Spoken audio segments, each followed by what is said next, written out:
Hey guys, it's Kim, Angel Dream Crafts, and I'm back with my first DT project for the month of June for Craft Supplies for You. This time I have made a wall hanging, and it is a fairy-inspired wall hanging. There's fairies everywhere lately, and I blame Goldie for that over at Crafts Happen, and her sister Cindy. um, anyway, I made this wall hanging with a vintage Battenberg placemat that I had, and I actually dyed some fabric. And the reason I dyed some fabric, I was inspired by Trisha over a little Shabby Chic, and she had used some of this dye. So I went and checked it out, and I actually cut the top off, but it's Dylon, and this is the Pebble Beige one that I got. She had used the gray, which I actually have the gray. So I am going to be doing some more dyeing. I have gray, and I have China blue, and I have Bahama blue, but I'm going to do a separate video for those, and we'll talk about what colors I got. But I needed to talk about this because I had dyed some of Julie's laces with this dye, and it worked really, really well. The thing with this one, though, is it's very close to tea dye. I'm not sure I would buy this one again, but the color came out beautiful and even, so I was overall happy with it. So that's that one. It's Pebble Beige. Anyway, so that's what you see that's dyed, which is the Battenberg here. And I also did this Battenberg down at the bottom, and you can see different fabrics get different colors, which is pretty cool.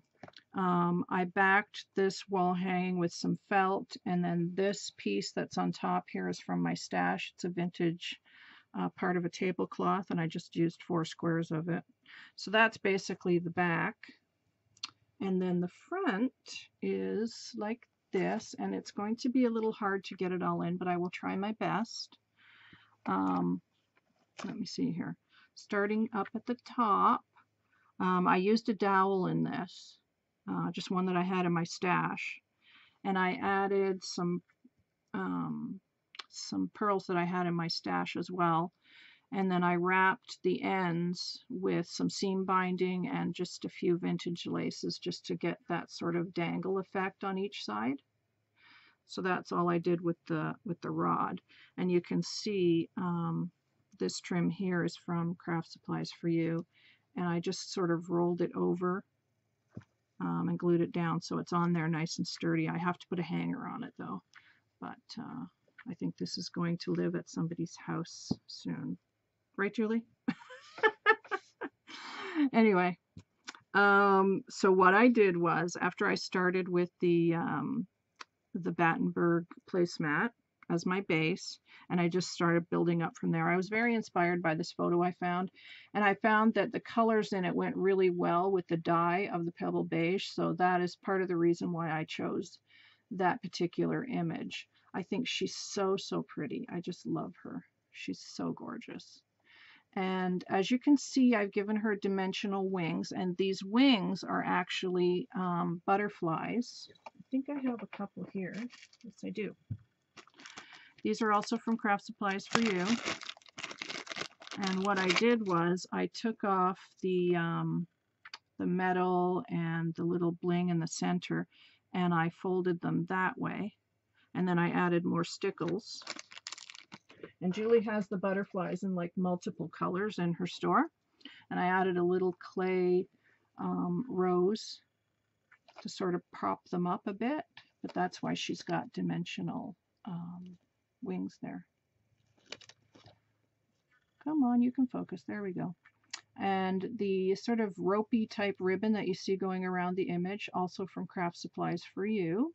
Love that. It's a newer trim, so you'll probably find it in the new products section. There we go. You can get a good shot of the wings there. So at the bottom, as I had stated before, I used this piece from my stash. It's, I think it was cut off a curtain or something. And I used the Pebble Beige dye to dye that.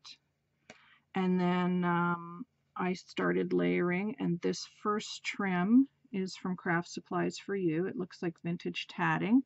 And I actually showed this in my DT video for the month, my DT package. And then I used another dangle trim from Julie's store in a like a off-white color, and then another one here as well. So there's actually several layers of dangles there, and it makes it really nice and full, and I just love how that came out. Over here on the side, right here, this flower is from Julie's store, and again I used the die, and it just barely picked up on the thread a little bit. I'm not sure if you'll be able to see that or not. There, you can sort of see it there. It just picked up on the thread a bit. And this flower's from Julie's store, but you get this section, and they're sort of attached. This smaller piece is woven into the bigger one, so I pulled it apart and I added a little doily again that was dyed, and then I put the other piece back on top, and then I had this little rolled flower for my stash, and I just added a pearl there.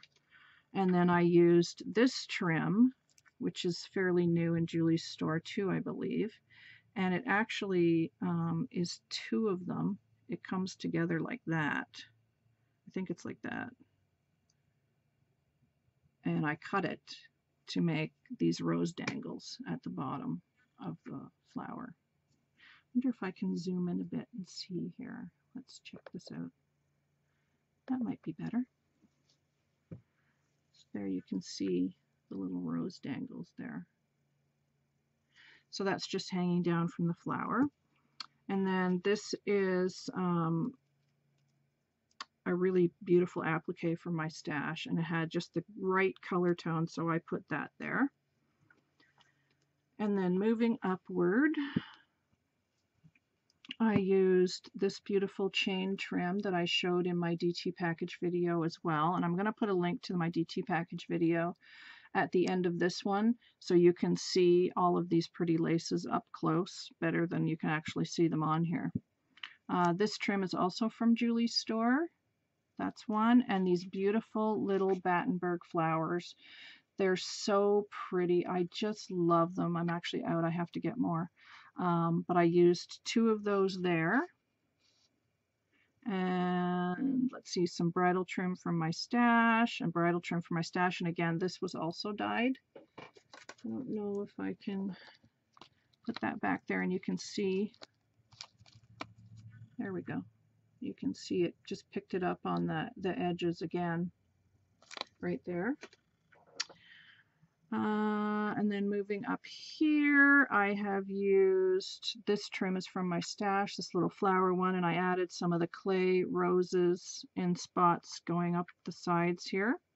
And then right at the very top, these two absolutely gorgeous flower glittery appliques, which I love, are new in Julie's store.